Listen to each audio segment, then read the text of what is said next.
Episode 83, special guest, Krista St-Germain. Hello, my beautiful friends. I hope your Christmas was amazing and that you're getting some downtime to enjoy your holiday break. It can be busy cleaning up the clutter, making returns, and creating space for all of those new gifts. Speaking of gifts, I have a special guest joining us today, and she is truly a gift. Krista St-Germain is an expert on grief. Grief is a topic that comes up when a loved one leaves the church. And it's my hope that this discussion will help you have a better idea on how grief works. So, Krista, I am so honored to have you here. Thank you so much for joining us today. It's totally my pleasure to be here. I have to say, some people have like this podcasting voice that's totally inauthentic. You sound on your podcast exactly as lovely and authentic as you sound in real life, which is Oh, like kind of refreshing. well, thank you. I'll Yeah. try to keep that same voice. Okay. No pressure now, right? It's not your fake podcast voice. It's like your actual Chris voice. Oh, well, I'll try to keep that actual Chris voice then. Okay. Love it. Well, Krista, I have so much respect for you and you've helped me understand grief so much. I would love for you to just introduce yourself, tell us a little bit about you, and why are you so passionate about helping people with grief? Tell us your story. Yeah. Thank you for that. First, I'll say I always love when anyone wants to talk about grief because so many people aren't willing. So thank you for like having that conversation. So I came into this work not on purpose at all, actually. I was 40 and I was on my second marriage. First one kind of went down in flames. Second one felt like the redemption story, like proof that true love is possible and you can be treated the way you want to be treated. And it was just, I was in a really magical place. That's how it felt to me. And he and I were coming back from a trip that we had taken and we had driven separately. And I had a flat tire in my car. We were almost home. We were on the interstate Mm. just north of the city that I live in. And I had a flat tire. I pulled over and he pulled up behind me. And I said, let's call AAA because we pay for AAA. Let's call.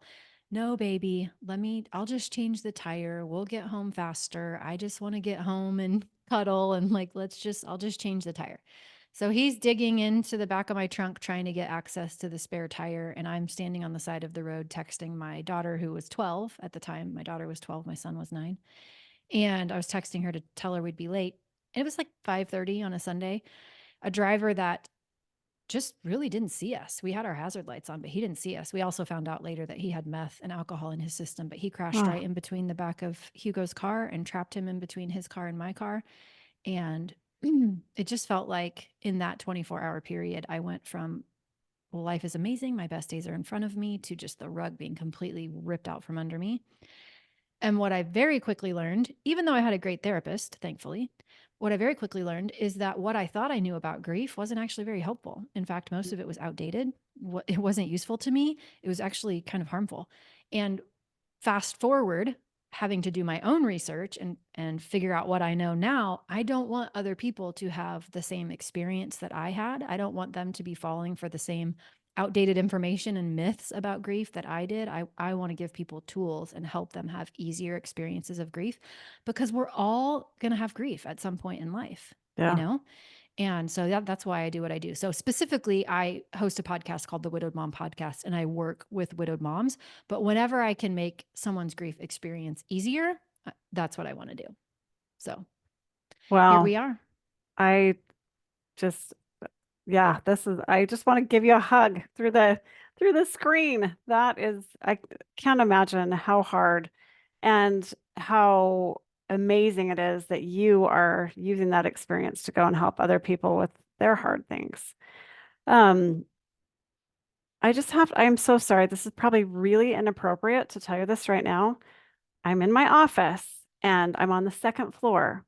And I Mm. just looked out the window and someone just walked past my window because they're cleaning my gutters. Oh, it's And like, how did they I'm walk like, past your window on the second floor? That doesn't add up. so that's fun. That's a fun thing to have. So I'm like listening to your story, and there is a man that And just there's a walked person. past. So Well, I am glad you are dressed, Chris. Which, me too. That was a very I was not expecting that. So Okay, so let me focus back on what's going on our podcast right now. Okay, so we're focused on getting back to talking about grief. Yeah. So I'm curious, I think we have so many different ideas of what grief is and what it should be. And you mentioned that there are these myths. Mm. Let's tackle those. What are the myths around grief? Let's look at that. Yeah. So, in addition to the coaching that I do, I also have gotten into doing educational work for companies and organizations. And I'll go in and I'll talk about grief and kind of help their teams better understand grief. And one of the questions I always ask is, how many of you have heard of the 5 stages? And when I ask that question, pretty much every hand will go up. And then when I ask, how many of you have heard of any other theory besides the 5 stages? Invariably, no hands, right? Nobody has heard of anything beyond the 5 stages of grief. And I think that is the number one myth that if I can bust for people will help them, right? Then this is what I knew when I came into grief. The 5 stages of grief was actually created, first of all, in 1969, which, not to date myself, but before I was born. Okay. Yeah. And I think it's worth noting that while in its time, it was really important work because nobody else was having these conversations. Nobody was really talking about it in the way that Elizabeth Kubler-Ross did. But that work was actually anecdotal, first of all. And secondly, it was based on hospice patients. It wasn't Mm, really based on what does someone who experiences a loss go through. It was based on what does someone who's coming to terms with their own mortality, a terminal diagnosis, go through. And so she came up with these 5 stages, so denial, anger, bargaining, depression, acceptance.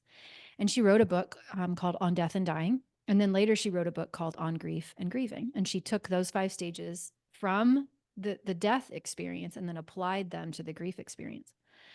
So again, important in its time, lots of credit to her for that work. And yeah. also, it seems like that's the only theory that our popular culture picked up. Hmm. Whenever I have conversations with even friends of mine who are physicians or in, licensed medical professionals, right? That's what they learned in school too, was 5 stages of grief. So, because that's the only theory that we know of in our culture, and that's the only theory that we are prepared for, then it can be really challenging. First of all, there's lots of other theories about grief, but again, nobody's talking about them. To get into a grief experience and compare your experience to what you think it's supposed to look like. Meanwhile, your experience doesn't look like that at all Yeah. necessarily. And so that's the I think the thing that drives me the most crazy is that that's all we talk about. I was even back in August when the Maui fires happened in Lahaina. I Hmm. remember watching TV and I saw a reporter who was live on the scene. And that's what he said. I'm live on the scene here in Lahaina and I'm seeing the 5 stages of grief unfold in front of me. Right. It's in all the movies. It's everywhere. And grief is just not that neat and tidy. It's not that linear. It doesn't actually end. It's acceptance is not a magical place that we reach and poof, we're not grieving anymore, right? It's very messy. It's very nonlinear. It's super unique. It includes all feelings. I like to think of grief as the natural human response to loss, right? So we perceive a loss and we have a natural human response to it. And that natural human response will evolve over time, right? But it includes all the thoughts, all the feelings, all the behaviors as a result of our response to that loss. And of course, it's so much more than bereavement, right? Which is why we get to talk about it in the context of what happens if someone leaves the church, right? And Yeah. it is a loss in that you thought it was going to go one way, both now in your current life and also in your eternal one. And now it's not. And that feels like a loss, right? But Yeah. anyway, so I could probably talk about lots of things that we hear that set us up for more suffering than is necessary.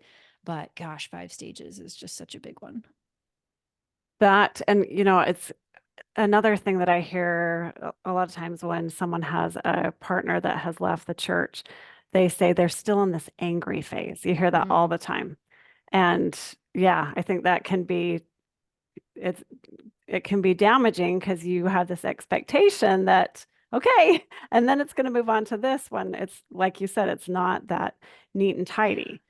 So, Yeah. And then also it has us asking questions like, well, am I angry enough? Or am I too mm, angry? Right. Or like, and then we expect, okay, anger's going to end and then bargaining is going to start. Or, yeah, yeah, it's just that's not, yes, many of us do experience anger and grief. And also we experience so much more than that. yeah. Well, so I'm curious with this, well, just so you understand a little bit of my story. When I was a teenager, my brother died by suicide Mm. when I was 14, and he had just come home from a mission for our Mm. church. He was 21. And my mom died when I was 25. And then when my husband left the church, this was like I knew what grief was like. I Mm-hmm. thought I did, and I had definitely had experienced a lot of those emotions just with what had happened. And this was a whole new package for me because it was like, Mm-hmm. this idea that I know that I in my belief system that I'm going to see my brother again, that I'm going to see my mom again. And when you're in this, it's like, and it's so confusing because it's like, so my person is here. They're sleeping in my bed. They're in my home Mm-hmm. and wondering like, what does that look like? So it's, Yeah. yeah, I would love for you to kind of talk about why that is. Why is Yeah. that such a big thing? So one thing that came up as you were telling me that story is that just because we know grief doesn't mean we know grief, right?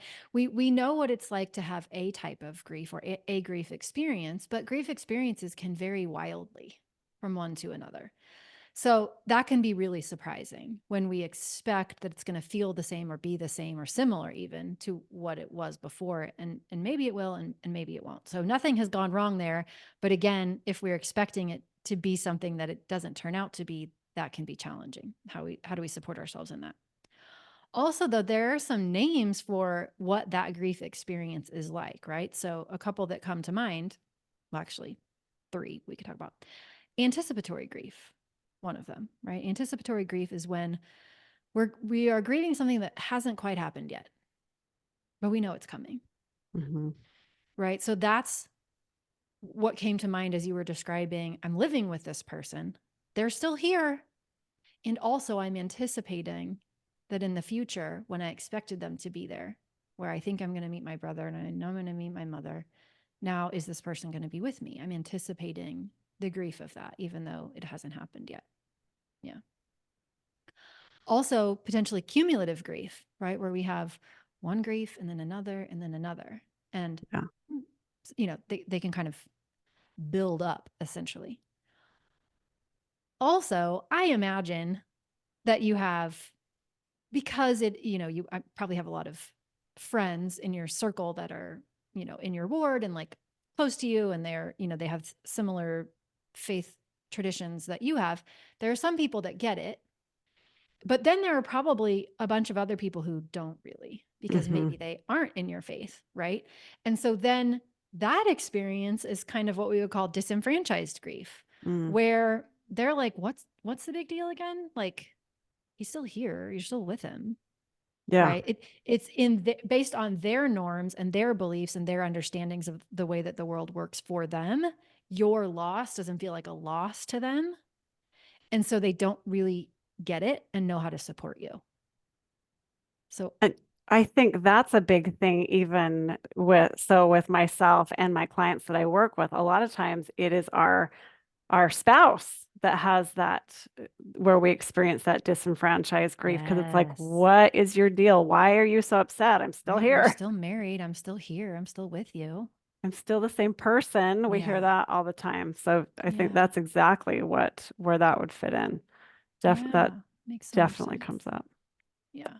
But we want to be really gentle, right? And remind ourselves that they might not understand our grief, but and other people outside of our relationship might not understand our grief, but that doesn't make it wrong or invalid, right?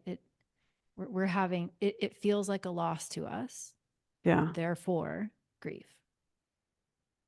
And that's not wrong. So what if someone was if someone was in that situation, what do you recommend for them to how do you support yourself Mm-hmm. in that grief even when the other people don't get it? You know what I really wish is that I could just write a little manual and that I could just give it to people and everybody could follow it and it could be just like here. Like I think that's why we're so attracted to the 5 stages because we want that the security that a process offers. Yeah. And I get that because I wanted it too, but also it's just not the way it is. It's not the way grief is for most of us. So some things that I can say that do help. One is letting ourselves feel how we actually feel. And the more I've gotten into coaching and the more I've talked about it with people, the more I have really realized that we might think we're good at letting ourselves feel how we feel, but most of us really aren't. Most of us are trying to talk ourselves out of how we feel. We're placing judgment on ourselves for how we feel. We're making how we feel mean something about us that it doesn't have to mean, right? We're having all of these stories about what how we feel means. And we're telling ourselves that we should feel something other than we feel. And I think that just muddies up the experience and makes it harder. It's already hard. And then because of our stories about it, we make it harder. So if we could just get in the habit of letting ourselves feel how we feel without making it mean that we're doing something wrong or that something should be different, that would be a tremendous step in a powerful direction, right? We could reduce so much suffering. We're not going to get rid of the pain, but we could reduce the suffering that we kind of accidentally add on top of it. And you know, it's interesting, just as you were sharing your story, I noticed myself thinking like, oh my word, I can't even believe I'm having this. My experience is so different than yours. Mm.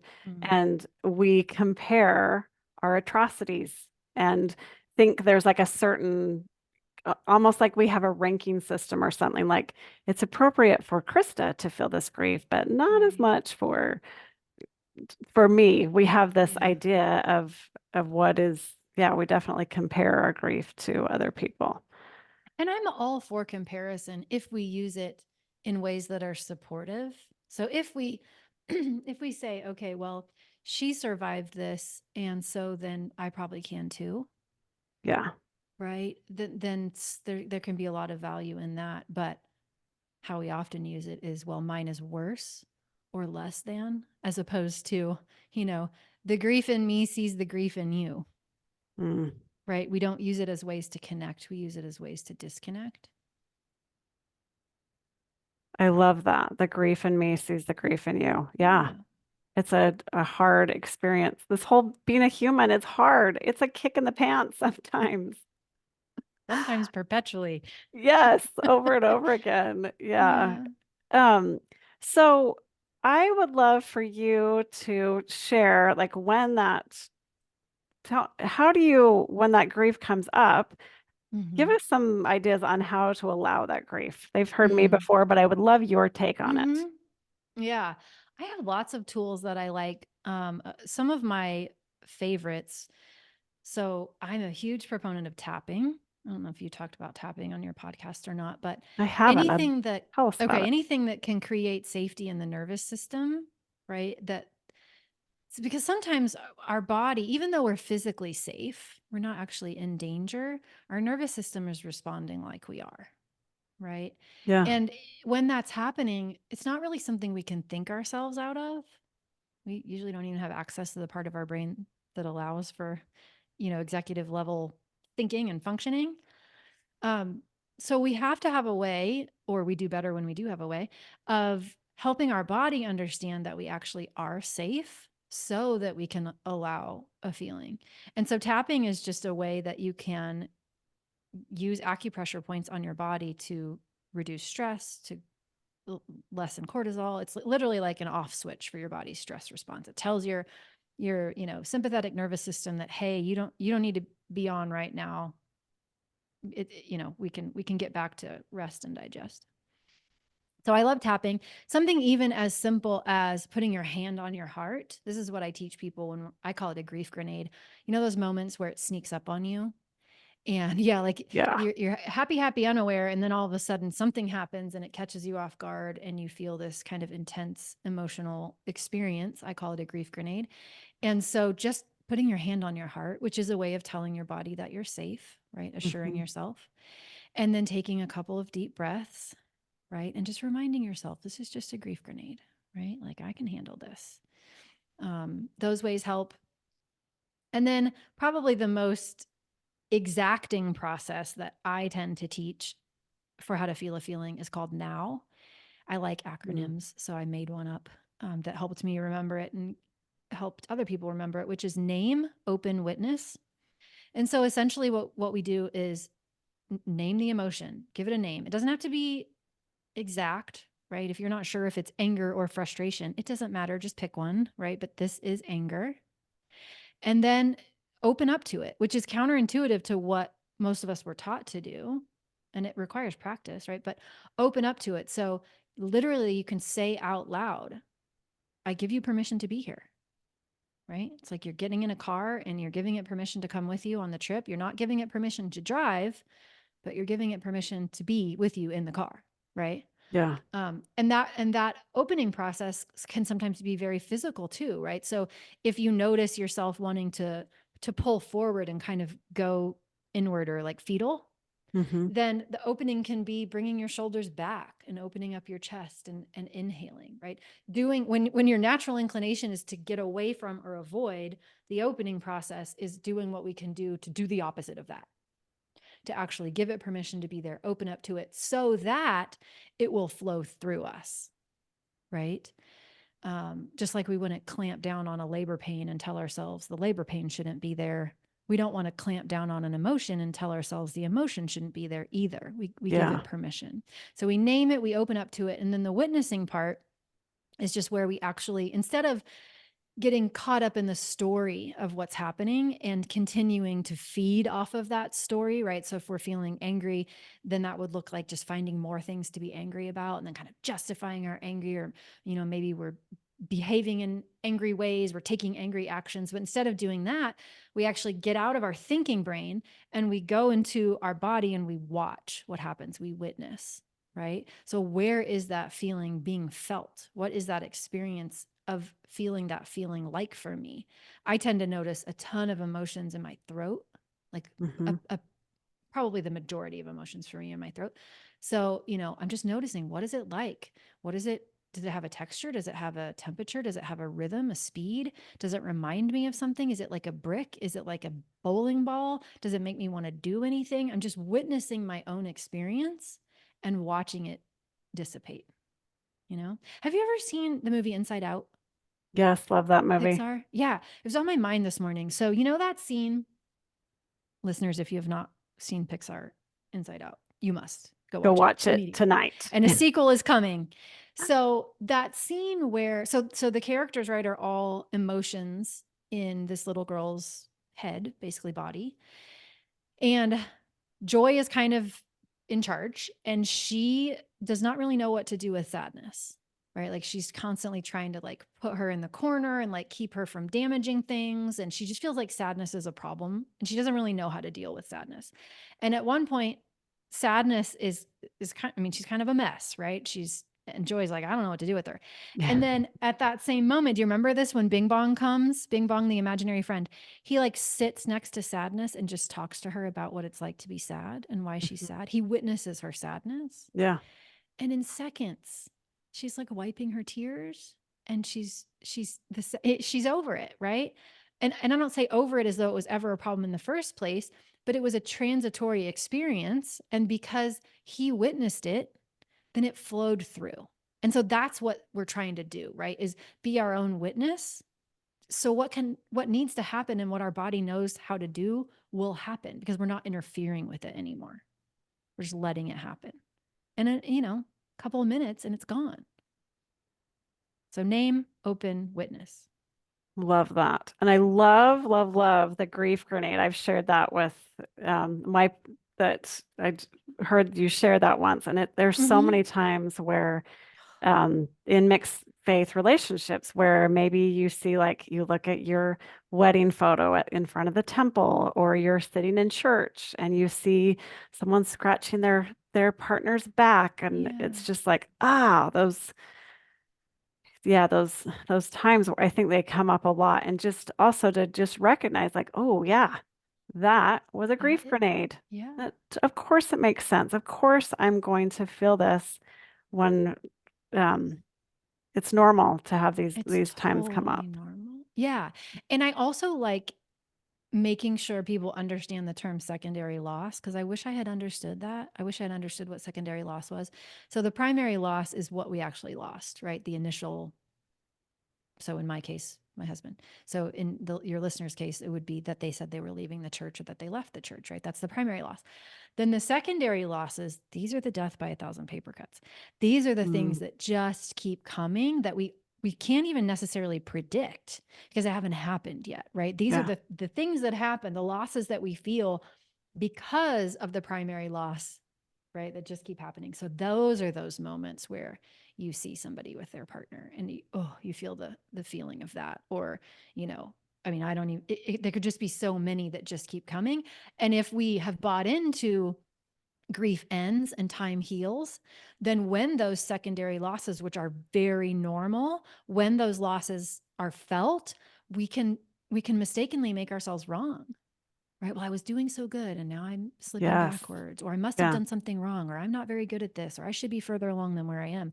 When the reality is, no, no, that's just secondary loss. That's how grief works. We didn't do anything wrong. It's just there are more losses. So, of course, we're going to have responses to them. That's not wrong and it's not backward. I think that's one thing that people ask me all the time. Chris, when does it stop? Does the grief ever end? Mm-hmm. And I think my favorite way of describing it is like with the weather Doppler, that you may have you may be experiencing some grief, just like a thunderstorm, and it crosses the radar, and Mm-hmm. that storm passes, and Mm-hmm. then you've got sunshine and blue skies, and but then it doesn't mean that you're never going to have a thunderstorm again. That Yeah. those anytime we have a circumstance that we have thoughts about, we are going to experience that grief again. Yeah. So it's kind of like asking, will it ever rain again? Yes, it will. Yes. Unless Yes. you're like in the desert or somewhere. But I think that was yeah, we have this idea that I need to be done with that. That I love the death by a thousand paper cuts, because there's so many things that come up in this space. So maybe it's, they say, "Hey, I'm done with church."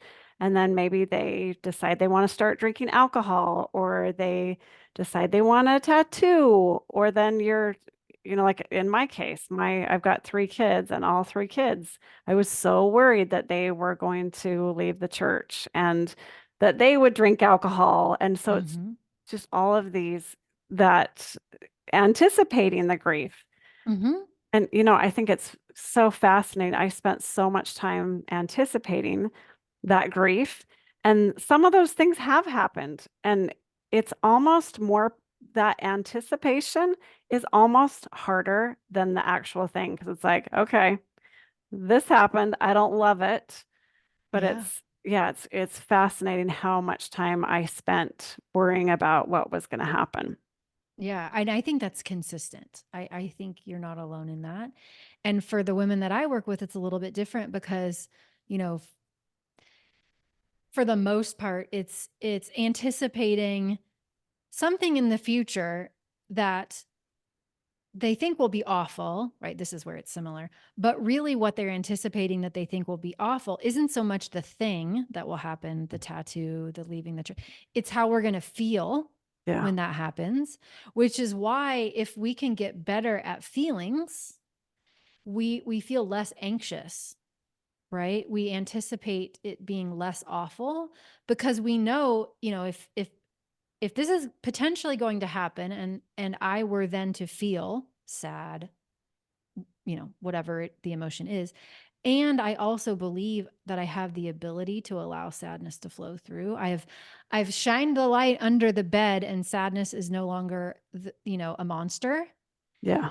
Then I'm more willing to do the thing, right? Or to have the conversation or to dread less that experience because I've just gotten better at feeling feelings. It's like I think it's Pema Chodron who says, the waves don't keep coming. We just get better at surfing the waves. Like we, Hmm. we, we fall down less. We get up faster. We anticipate them more. We're better able to support ourselves. So we just get better, but the waves don't stop and they don't need to Yeah. because we're better at supporting ourselves. Did you That's see what the I think. painting I have behind me in my office? Oh, you're not until you moved. Is that what that's about? Yeah, it's another wave of Oh, emotion. yeah. Just our emotions, they are going to, you can't turn the ocean off. You may have little Yeah. waves, or you may have big waves that knock you over and pummel you to the ground. But we can, yeah, being able to handle those waves is a Yeah. beautiful, not fun, but we know we can get through any of that. Yeah, but it's so human, Hmm. right? I mean, not all of being a human is fun, but that is what it is. And if like what I really hate to see is when there has been a loss and then because nobody ever taught us how to to deal with the waves, right? We start hiding from them and we start limiting the choices that we make in our lives to avoid them, Yes, and then our lives get smaller and smaller and smaller, and maybe we get less intense waves, but also we get less of the good stuff, and I don't want that for any of us, so yeah. totally. Can we just get better? I see that a lot with my clients where they don't want to go to church anymore because they're scared they're going to be sad. They're going to get Mm-hmm. hit by a grief grenade at church. And Mm-hmm. this is something Mm-hmm. that they love. Their faith is an important part of them. But I see a lot of people just like, no, I don't want to cry at church. I don't want to I don't want to be grieving there. And Mm-hmm. yeah, Yeah, and then maybe you do successfully avoid that experience, but also what else do you not get to experience? yeah, What's the support you don't get to get? What are the moments of connection that now you miss out on? Yeah, that's a, you don't get to limit the ick and also not limit the stuff you want. yeah, They come together. yes. Oh, that ick. I don't like the ick. No, me either. But I'm better Agree. at it. Yes, yeah, Yeah. we are all learning as we go. Um, So a couple of things that I was thinking about. How do you know when you should ex talk to a coach or a therapist? I Hmm. definitely have my take on that, but Yeah. how would you, if someone was wondering, what, who should I be talking to right now? Yeah. What would you I mean, I recommend for think them? it's interesting because over time, I think it can sometimes just be semantics, right? Some Mhm. therapists actually present themselves as coaches because they know what people, some people want coaching. Like, so I think we want to hold those terms very lightly. And I think we want to Mm. consider more instead of thinking about one term versus another, we're thinking about what is the kind of experience that I want, right? What would be most useful to me? So for me personally, immediately going back to I had had an amazing therapist who helped me through my divorce the first times. I was back in her office really fast. And what that was really helpful for me to do was to just talk about it, to get it out, right? To because it intellectually made sense to me that it had happened, but also I was not in a place where it felt real, right? My, Yeah. my brain hadn't caught up yet.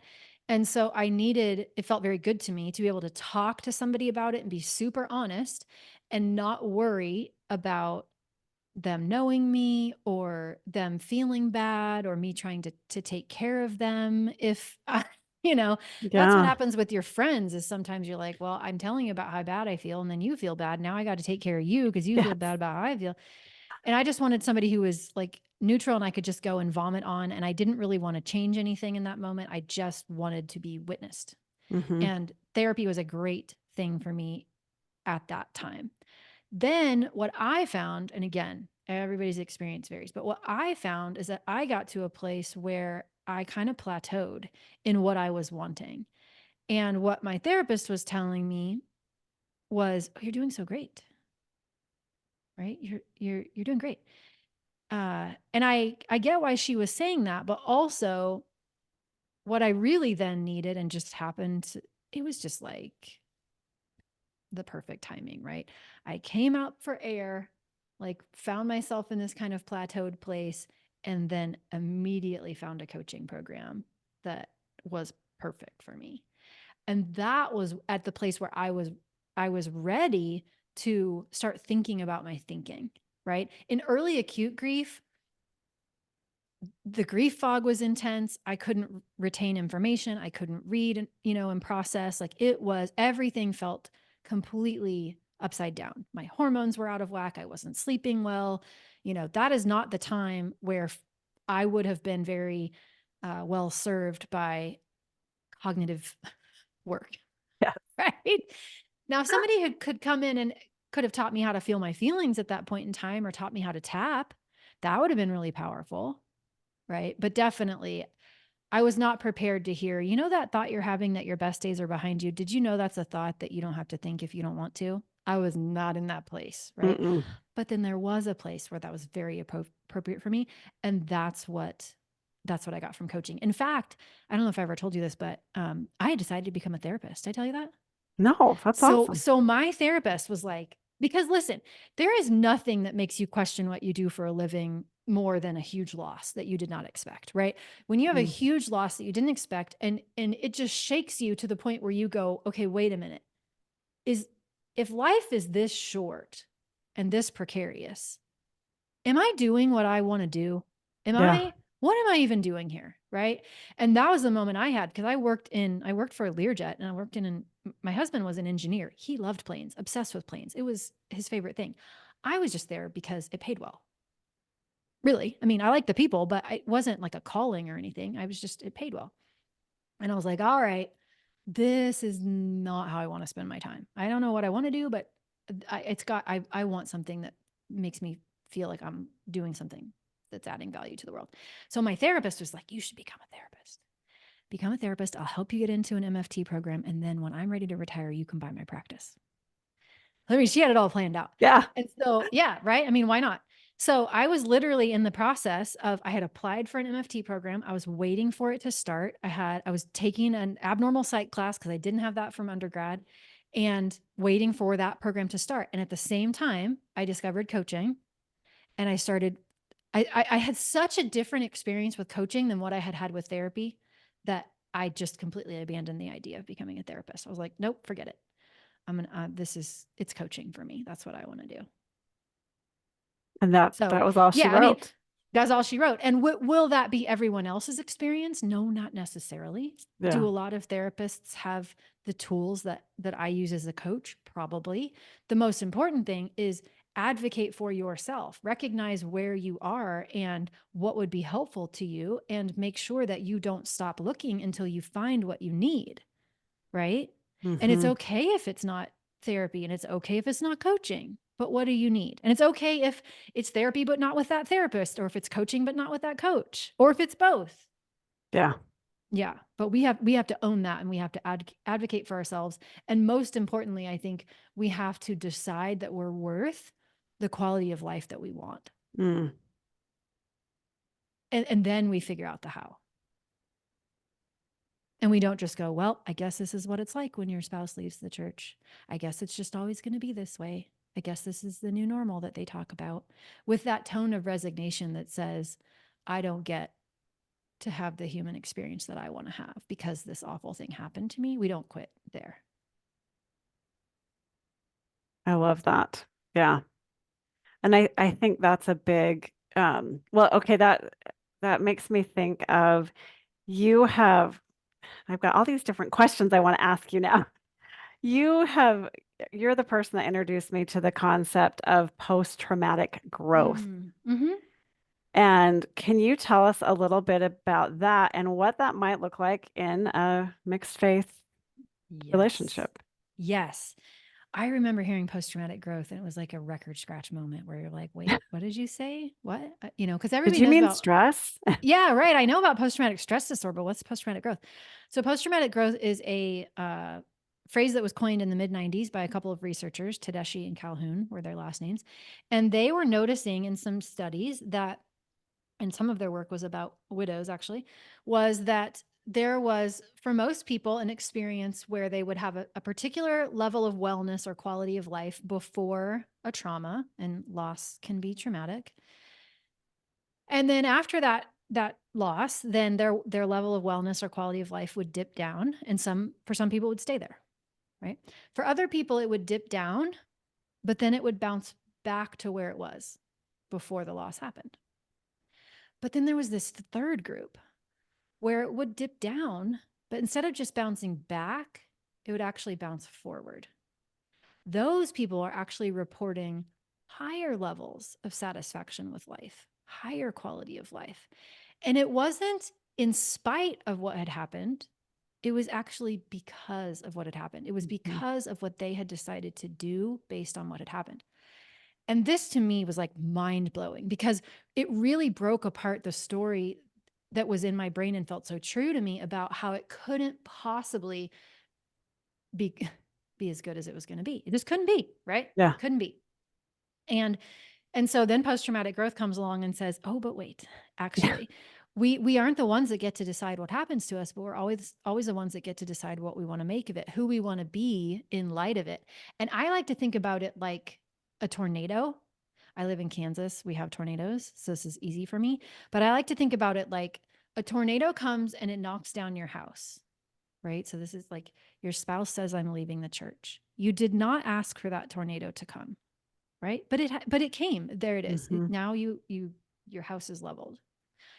So we got options. We're going to need to find some place to live. We could try and rebuild as close to that house as possible if we wanted to. We could try to get those original plans and give it back to the builder and like just build me the same house, right? Could try to do that. There would be nothing wrong with that. And also though, we've probably learned some things from having lived in that house, right? We're not the same Yeah. person that we were when we moved into that house or built that house. We know some things. Okay, I want more light in this room. I want a different layout in this room. I want a bigger closet. Like whatever it is, we know some things. We're more in touch with who we are and what we want than we were before. So why not then make choices accordingly? Why not then take that moment to check in and decide, what is it that I want? What do I really want? What would be so much more aligned with who I want to be and what I want to create and what I value? And can I then redesign with that in mind? Right? And that to me is post-traumatic growth. It's not saying that we wished for the tornado. It's not saying we're grateful that it happened, right? It's saying it happened. And now who do I choose to be? What do I want to make of this given that it happened? Because that's the part nobody can take away from us. So I find it to be really empowering and not as complicated as we want to make it mean, but it's like, all right, what do I value? It tends to happen in a few areas. So for definitely happens in faith, right? So a lot of us are going through the motions in our faith because it's what we grew up with. We didn't Yeah. necessarily choose those beliefs. We just kind of inherited them. And um, this can be the opportunity, right? Where you really go, wait a minute. Okay, yes, this is what I have been believing. What do I want to choose for myself? Right. And so maybe you end up with a whole up leveled sense of connection that you never even had before because now Totally. you've chosen it for yourself. Yeah. Now you're making conscious decisions about your faith. Same thing with relationships, right? Who are you spending your time with? Do you like who you're spending your time with? Are you being authentic in the way that you're spending time with people? Is this the quality of connection that you want to have? If not, this can be a real wake up call to change that, Yeah. right? Or careers. I mean, I don't even like to limit it to the dimensions that you would find if you read up on post-traumatic growth. I think it's just possible in all areas of life for us to always say, all right, this is what happened. What do I value? And how do I live even more into what I value? Oh, I love that so much. And I think, um, people want to get to the other side of grief. They want to be, they want to be able to bounce forward or at least get to where they were before. And I love that image. I think that's so helpful. And I think that'll help a lot of people that are listening just and realizing we do have the option of creating something that's even better. Yeah. I And look it at doesn't have to myself. be Oh, grand, by the way. It doesn't yeah, have to be like, sometimes I see people like, well, does that mean I have to now quit and I have to be a coach and I have to help other people whose, spouses have left the church? Like, do I have to then, is that what that? No, it's like, how in this moment that I am currently in, do I show up as more of the person I want to be? It's not like a greener pastures in the future kind of thing, although it can be, right? It yeah, can be creating massively big changes in your life. But it can also just be as simple as, how can I be an even fuller expression of who and what I value now? yeah. I love Sorry, that. I cut you off earlier, but I get No, fired you're up, good. Chris. And looking at the things that I've learned as I've come through this experience, I feel like I have more empathy. I'm less judgmental. Mm, Just little things that are a big deal that mm, I like who I am better now than I did mm-hmm, before I started this experience. mm-hmm, Did I want my house to be torn down with a tornado? No, thanks. And I am thankful for that, for those little nuggets of growth that have been happening along the way. Oh, Krista, I could ask you 10 million questions. Is there anything, I'm just looking at time. I think we're probably getting yeah. near the end. Is there anything else that you want to share with us about any other little nuggets of goodness? I don't want to make it more complicated. It already feels so complicated when we're going through it. And I think Hmm. if we can just keep it simple for ourselves, like, let's let ourselves feel how we feel. Let's normalize the experience, and also let's not give up on being who we want to be and creating what we want to create. Um, if we could just do that, I think we would have such easier experiences. I love that. Yeah. Well, and just I love that. I love the NOW acronym. That's something that I use. But I say watch instead of witness, which are synonyms. There So you it's go. good to Yeah. have. Uh-huh. Well, just to be like, yeah, today's hard. This is, and I think there's so many little things that pop up, those little grief grenades. Like I know now with my kids, I'm seeing their friends that are serving missions Mm-hmm. for our church. And every time I see one of those, it's like, oh yeah, I thought that was going to be my experience. I thought my son was going to be serving a mission and my daughter Mm-hmm. was going to be doing that. So to just let to kind of like, when you're doing a water balloon toss and when someone throws that water balloon to you, you want to grab it and kind of just let it Yeah. land. Yeah. I think with those grief grenades that are coming our way, just to be like, yep, I got you, grief grenade, and just Yes. to hold on to that and let it land because they're going to come. And we just want to be compassionate and be a soft landing place for those grief grenades when they come Yes. our way. Yes. Well, I think, yes, if we could just get good at not dismissing our own experience, Yeah, right? Treating ourselves like we would want to be treated. Because you don't want to be told, well, what's your problem? They're still alive. Like, why is this such a big deal to you? Right? Which is basically a way of saying you shouldn't feel how you feel. hmm, And we do that to ourselves and we don't realize we're doing it. Oh, come on, get it together. yeah, Shouldn't I should be further along than this for sure. Like, this should not be such a big deal. I should just count my blessings. We dismiss and minimize our own pain in ways we would never intentionally do to other people. So, like, what if we just stop doing that to ourselves? could be so amazing. Yeah. And You'll teach sometimes them. oh, sorry, go ahead. No, I was going to say, you'll teach them, Chris. You will help them with that. I know. One of my favorite things too, when I recognize that I'm feeling grief, is just to say, I see you, grief.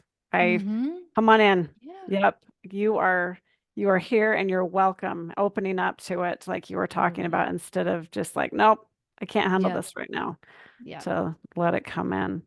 That's Oh, it. Krista, you are amazing. Thank you so much for sharing all your wisdom. And how can people find you if they want to learn more about what you're doing? Yeah, I realized that my podcast, the Widowed Mom podcast, sounds incredibly specific, and it is, but come listen, right? If you want to learn more about grief and how to support yourself or how to support other people, just definitely just listen and ignore the parts about being a widow. Um, and if you have any widows in your life, send them my way. And if you want to connect anywhere else, go to coachingwithkrista.com, and that's where you'll find my email address and all my social stuff. I always love hearing from people and what podcast interviews, how they might have helped them, or if they have follow-on questions. That to me is the good stuff. So, yeah. Perfect. Thank you. I'm sure there are people that are listening that just would love to learn more. So, well, you are just an angel, and I so appreciate the things that I've learned from you over the years. Well, And thank you. this has been just dreamy to be able to talk to you. And I'm glad we made it through the man walking past my Yeah, the window. weird guy by your window. That's just I creepy. I bet my I heard gutters it. are really clean now, but I may have almost had a heart attack. I so wish I could have seen that. You covered it so well. I didn't even notice anything had gone wrong. There was nothing Oh, that happened with your face. Apparently, yeah, I will that not was play you in I was poker. just like, oh dear, there is a person. Oh, there is a So human where yeah, human well, shouldn't be. Krista, thank you so much. Thanks, And girl. I just, for my listeners, thank you for being here. And hopefully there was uh, some little things, just, and even you don't have to take it all in, just a couple, just one little nugget can help. Just let yourself feel that grief when it comes up. But I hope you guys have an amazing week. And that's all I've got for you today. And make a great week. Mwah.